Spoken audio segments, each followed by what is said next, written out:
Good morning, it's John and Barratt with the morning debrief for March the 17th. It's Wednesday, March the 17th, and quite an eventful night last night. I guess the major news was with the FOMC. The left rates are unchanged, but we expected that to occur.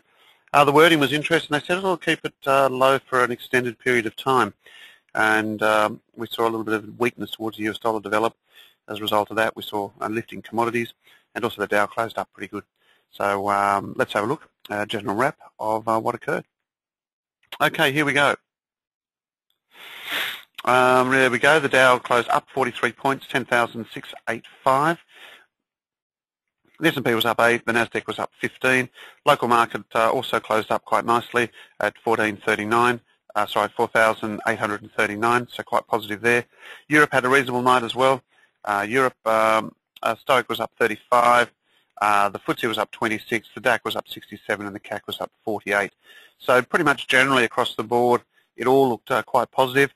As you can see here, the Fed vows to keep rates low for an extended period, and as a result of that, US and the stocks rose. So obviously that's a little bit of optimism there creeping into the market.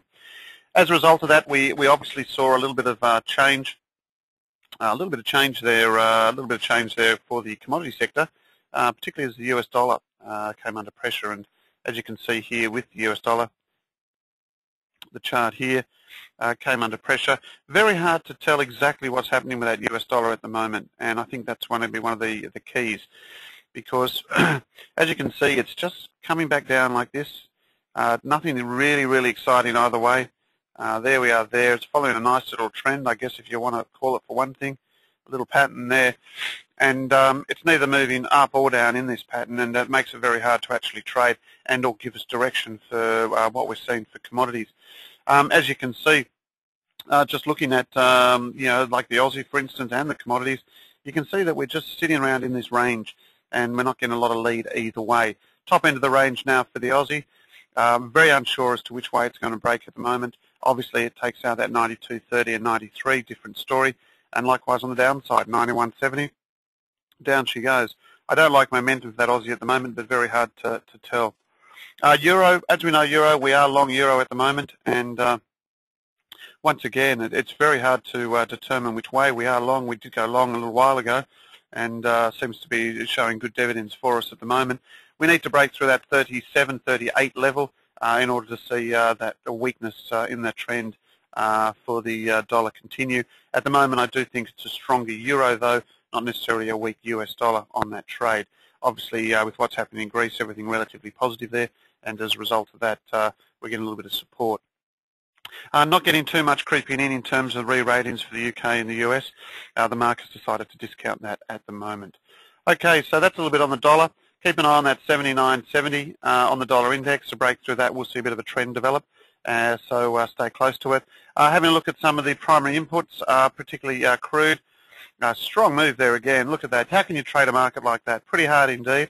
We get down to 79.20, and all of a sudden we see a rally of over 2%. Very hard indeed. We need to see a break through that 83, 10.15 in order to be aggressive about onwards and upwards.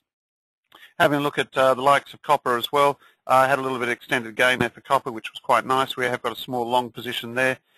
There's the hourly chart. You can't tell much, but obviously we're up from that 330 level, so a break from that, I've got to be quite positive. We are small long copper, have been from quite a while. In fact, it's not a good position. We are in at 345, so we are behind the pace at the moment. But it is a position which is small enough not to cause concern to the account, and that's obviously one of the secrets to trading. So looking at the gold there, looking at crude, look at gold quickly, just off from its high, 1125. That's a nice strong move. Once again, I think it's interesting because we are seeing this volatility, but I will just look at the daily chart because I think this will give us a bit of a clue. There you go. And as you can see here, we're testing this little trend line here, and a break through that 1128 area, in my mind, sees a move back through to perhaps even that 1150, and a break of 1145. We're into a new regime, which could see it higher. I don't mind this price action. It looks quite positive, and also we've seen some of the momentum pick up as well. We are wrong in the trade breaks through 1100. We did mention that in our tweets yesterday that we were looking at gold. We were favourable towards the metal, and that's where we had to put our stop, so quite happy on that. Looking at some of the others, just looking at a quick level at the SPY. Once again, as you can see, it's just this tight range, and it's been here for ages. There you go. There is a potential for it to break out to the top side. Obviously, we failed the other day, and when you look at it there, coming right into resistance, very unsure as to how to trade this at the moment. We are a little bit short on the market there, and the volatility is certainly there, but hopefully in the next couple of days we'll get a bit of lead. Okay, that's about it on that front. Let's have a look at what we've got coming out. I guess the key here for Wednesday is the key for Wednesday today. Dwelling starts, and we've got the RBA Governor DeBelly speaking. We've got average weekly earnings in the UK. Bank of England releases its monetary meeting, and in the States we've got producer prices and producer prices ex food and energy. Tomorrow night's going to be the big one there with the CPI. So as you can see, the markets find it a little bit difficult to actually find that trend. There is potential for a good breakout up for the equity markets. Let's see what happens there. We'll stick with our positions, and I don't think we'll add to anything, but I still like to look at gold, and I'm going to monitor that very closely. As suggested, we recommended a long in gold. I personally didn't pull the trigger, but I know that some people did out there, but it was a low-risk trading opportunity at the time, and that daily chart I think still looks quite good.